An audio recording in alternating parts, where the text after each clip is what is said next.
You've seen Stewie Griffin the baby. I used to have a skinhead back in the day, a proper skinhead back in the day. A lot of people forgot about it now, but I've just brought it back up, so I guess everybody's going to start calling me Stewie Griffin again. Hi, I'm Kieran Trippier, and this is Box to Box. What would you not like to be in the boxes? Obviously creatures or anything like that. Spiders, that's my biggest fear. Any creepy crawlers, that's not me. I've got loads of boxes to open. I don't have a clue what's in any of them, but I'm really excited to open them.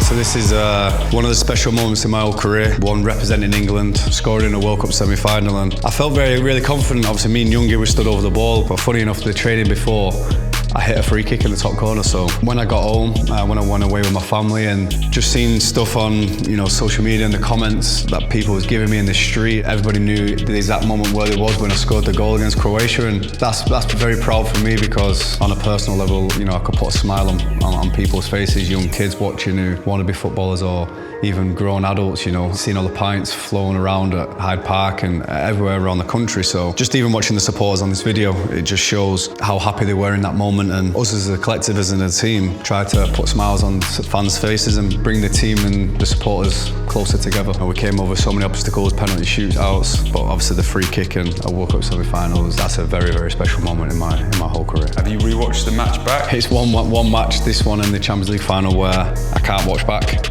And obviously the Euros, because there's a lot of hurt in there, especially the first half in the game against Croatia. I feel like we could have easily been 3-0 up and the game's done. But proud memories, proud of the team in that moment. But no, I couldn't watch that back.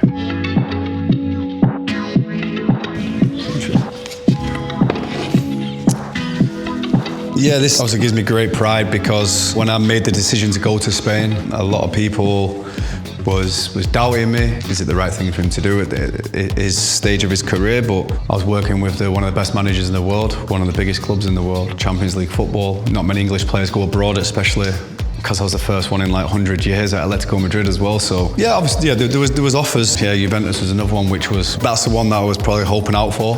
In England, there was a couple of clubs, but I don't think Tottenham really wanted to sell me to any club in England, so that's why I maybe had to go abroad. The reason I chose Atletico Madrid is because I wanted to come and work with Simeone, because he's a relentless manager. Whenever you see him on the touchline, that's just how he is in training. That's just a perfect way to describe him. He's so passionate. Funny enough, I lived like next door but one to him as well, in the complex in La Finca in Madrid. So I was walking my kids, and he's just obsessed. He's messaging me at random time, ringing me at daft times, talking about a game that we've just played. He's relentless, and you can just see it's just football, and a lot of respect for him, because I thank him for bringing me to the club. And living in Spain as well, I thought it would be a great experience for my wife, my kids, and don't look back. That's what I'd say to any player if they wanted to go play abroad, go and embrace it. You look at players now, you look at Tomori, Chris Smalling, playing in Italy, Tammy, you can see the benefits that you can have playing in a different league. And I feel like for myself, it benefited my career. I feel like it benefited me as a person, and I managed to win La Liga there. So not many English players can say that they've gone there and thrown yourself in the deep end. And why not? Obviously I understand the Premier League is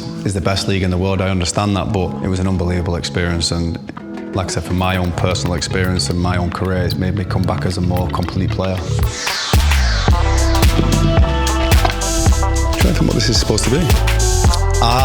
Okay. No, this is something that I've always wanted to do, to jump out of a plane. I've never done it, but my wife's not too keen, because, as you can imagine, she's not happy. But I think it's something that I'm going to do as soon as I retire football. I'm not going to tell my wife. I'm just going to do it. Just the adrenaline, jumping out of a plane. I don't know. It's just maybe a strange one, but it's something that I've always wanted to experience. What else is it going to be? You doing your coaching badges? What are you thinking? Coaching is something that I certainly want to go into when I finish football. With the experiences that I've been through throughout my whole career, I feel like I could help young players, help them go down the right path. Yeah, I've actually started when I came back from Madrid, there was a few of us at Newcastle that has started our badges. I haven't done it as much recently because of this schedule, and it's hard to fit things in when we've got so many games. So travelling is something that I'll certainly take my time with, because just because I'm a footballer, it doesn't mean I'm going to be a good coach. So there's a lot of things that I need to learn and start back at the beginning. But yeah, as soon as I finish playing football, this is something that's on top of my list.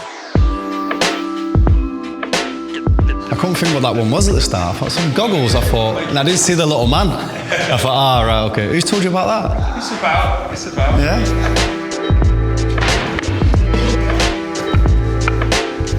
This is me and my brother, traditional skinhead back in the day. My dad with his clippers, so we used to always get a skinhead. You know, this makes me proud looking at this photo because my brother was a professional footballer as well. He's one who I looked up to growing up because I used to always been watching Train for Oldham, and it makes me realise what my mum and dad went through back in the day, because I didn't have a lot of money, and I know that what my mum and dad went through. And looking back now, I realise how much of a struggle it were, because my brother used to train on a Monday, I was a Tuesday with City when I was so young, and then my brother Wednesday, me Thursday, and then my brother played on a Saturday, I played on a Sunday. So looking back now, it's the money that they would have had to pay for fuel, you know, football boots, and not just me and my brother, my other two brothers as well. So I know my mum and dad did everything they could to make sure that me and my brothers had a good life, and made sure that we tried to get everything that we needed. You know, I just looking back now, I really appreciate what my mum and dad sacrificed. And my brothers as well, as they got older, they took good care of me. My brother here, Kelvin, he had to stop playing. That was a really tough moment for him, but he's always supported me. So I guess that was tough for him in that moment when he had to stop playing. Are you close to your family? Yeah, really close. I've got 3 older brothers, so as you can imagine, it was torture me being the youngest growing up, 3-bed house, when the rooms was tiny as well. So 3 of us was in one room,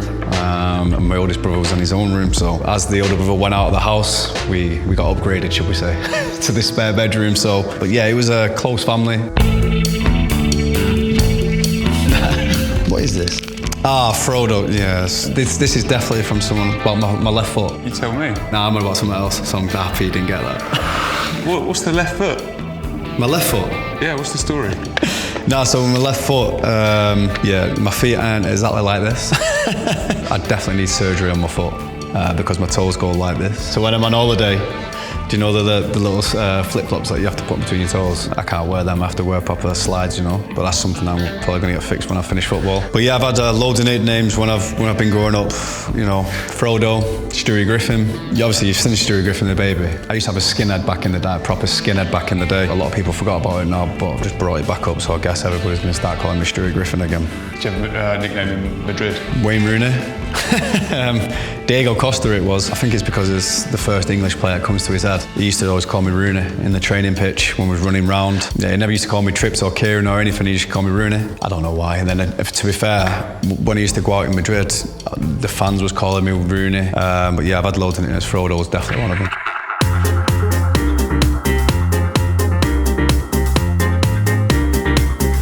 Both feel the same. So I can lift any, yeah? Yeah. This is trick or treat. I've got 1 box that I'll like and 1 box that I'll really hate. I'll open this one. Better not be a spider because it's getting launched across the room. Nothing in it. What are you doing? I heard you don't like chewing loudly. Oh my God. Yeah, I don't. It's through growing up. I think it's because I've been 3 older brothers. You sat around the table or something, and then like, yeah, it's just when people are crunching, and I don't know. I don't mean it in a bad way to other people, but it's just my wife winds me up a lot. My oldest son knows. He'll just get a big bag of crisp and just sit next to me and just start crunching for the sake of crunching loud, you know. My wife, we've had some arguments. Lollies or something. So it proper sucks on the lolly. It's like, what you doing? Do you know what I mean? It's annoying, yeah.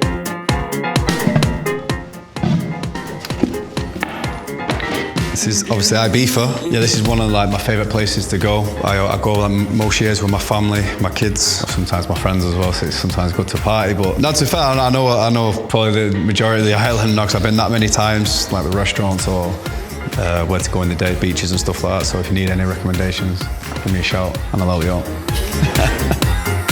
I hope you enjoy playing box to box with me today. Please like, subscribe or comment.